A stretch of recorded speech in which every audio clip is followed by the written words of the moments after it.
Hi, my name is Marina, and I want to talk about a few thriller books that I think would be great for a book club or just to discuss with your friends. So, the books that are great for a discussion. The first one is Offline by German author, and I guess it's translated to English as well.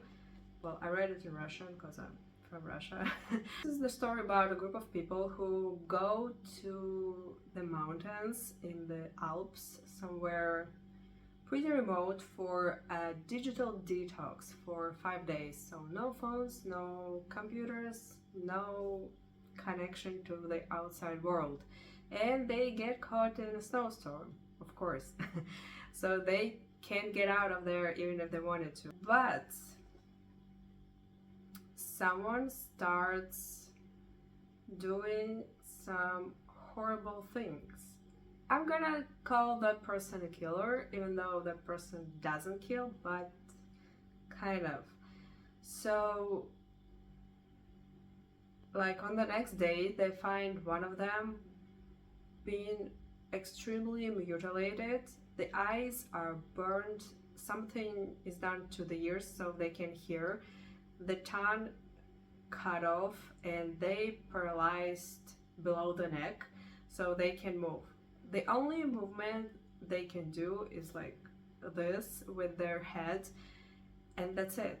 They Someone basically buried the person alive in their own body, and in my opinion it's worse than death. So it's an interesting one in this topic to discuss, that because it's basically being buried alive inside your own body, because you can't do anything. You have no communication with an outside world. You can't tell if you're hungry, if you need a toilet, if you need anything, if you're hurt, like whatever. You can talk, you can see, you can hear, you can move. That's it. And that's pretty horrible. The thriller part, the communication with the characters, is a bit weak, and the ending is a bit cliched. I would love to see more, like madness and sanity, and the reasons behind it all also not that great, but whatever. We don't question the reasons of an insane person. But the most interesting part to me was the second victim. To be in her head was pretty interesting, and to see her slowly going into madness, because it's kind of an easy way to deal with this situation, just to lose your mind and don't understand anything. But she wants to try to find a way to tell the others who's behind it all. The next book, I think you've heard a lot about it. This is Tender is the Flesh. This is the cover in Russia. Just a piece of meat with a price tag. That's pretty interesting and a bit gross, but okay. So, Tender is the Flesh. This is like a dystopia with some horrific moments. It's considered a horror book. Well, in my opinion, there are some graphic moments, but I wouldn't call it a horror, except the situation that is going on. So this is about a society that faces the situation where animal meat is no longer suitable for consumptions, because animals got sick with a deadly virus, and it's dangerous to eat their meat, and people decide to exterminate all of the animals to stop the virus from spreading. And they face the situation where they need meat. What should they do? And they decide that to legalize cannibalism would be a great idea. Of course, it's not an easy way to do this. There are people who who's okay with it, there are people who are against this, but cannibalism becomes a legal thing. So, and it's an interesting take on the situation. If it would happen in real life, I think it would be something similar to this. And there's also people with money, how they behave in this kind of situation. I highly recommend. It's an interesting one to talk about. The next book is Recursion by Blake Crouch. It's hard to explain this book without spoiling anything, but the main character, he's a detective, starts to investigate weird suicides, weird deaths, I guess suicides. People have kind of syndrome where they get tons of fake memories and they go insane because they feel like those are not fake memories, that their life, that was their life that they've forgotten, and they go insane because they can't separate their reality from these dreams, memories, and to see what is real, what's not. And also some of them are longing for the life they get in their memories, and they don't want to be living the life that they're living now, and they want to get there, but it's not possible. So there's some weird stuff going on, and the detective starts to investigate those things, those deaths. So it's a great one to discuss. It's gonna, as long as you learn what's really happening here, it's gonna make you like dwell on the past, on your life, and maybe to re-evaluate that word, a few things in your life.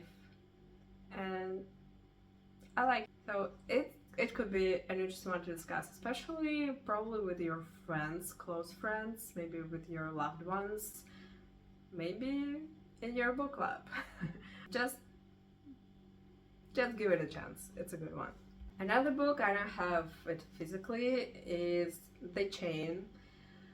I didn't finish this book because there are like two parts in this book, and the second one becomes weird and I didn't want to keep reading this, but the first one is great. So this is about a chain of kidnappings.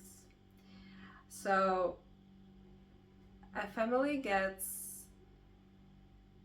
a kid of one family disappears, gets kidnapped, and they get a message that they have to kidnap another child from some other family of their choice. So their child would be released after the other family will kidnap another child, something like this. So your kid isn't safe until you kidnap someone, and the other family will kidnap another one. So this is the chain of kidnappings. So it's an interesting one about the moral aspect of the story. What would you do? And the chain actually can come back to you, maybe in a year, in a few years, when something happens with people after you. It's not a one-time thing. It can come back to you actually. So it's a pretty terrifying situation, but an interesting one to discuss and to read about. Well, this first part about the kidnappings and what the parents had to go through, their thought process, that was an interesting one. That second part becomes weird and I didn't have to it. But the first part, I recommend. And another book is also, I don't have it physically, I had it once, but I gave it to a friend. That one is mostly for fun. This is Layla by Colin Hoover. I didn't like it. actually, but it's also a fun one to discuss, especially the morality of the story. This is the story about a couple who's going through some difficulties in their relationship, and they decide to go away, to rent a house, and to go away for some time, just to be alone, to rest, and all of that. There's something happened to them, that some traumatic event, and it affected mostly the woman in this couple, and the guy was like, he wanted it to be normal again, so he takes her, let's say, for a vacation. But something starts happening in this house, and that part is interesting. It was actually fun and to read about it, but after everything like became clear what's happening, it was, yeah. It wasn't that good, even though it was easy to read. It's mostly like to have some fun and discuss the mostly the guy's behavior, because it in this book it felt like everything was normal, like what he did was absolutely normal, but that's quite questionable behavior, and I'm afraid to spoil something. Just give it a try, just for fun. It's easy to read, it's pretty interesting. I just mostly dislike the characters and their behaviors, especially the guy's behavior. It's quite interesting. Yeah, this is 5 books that I quite recommend to read. They're fun to discuss in your book club, in your friend group, with your partner, with just your best friend. Thank you for watching, and I hope you pick one of these books and have fun with it.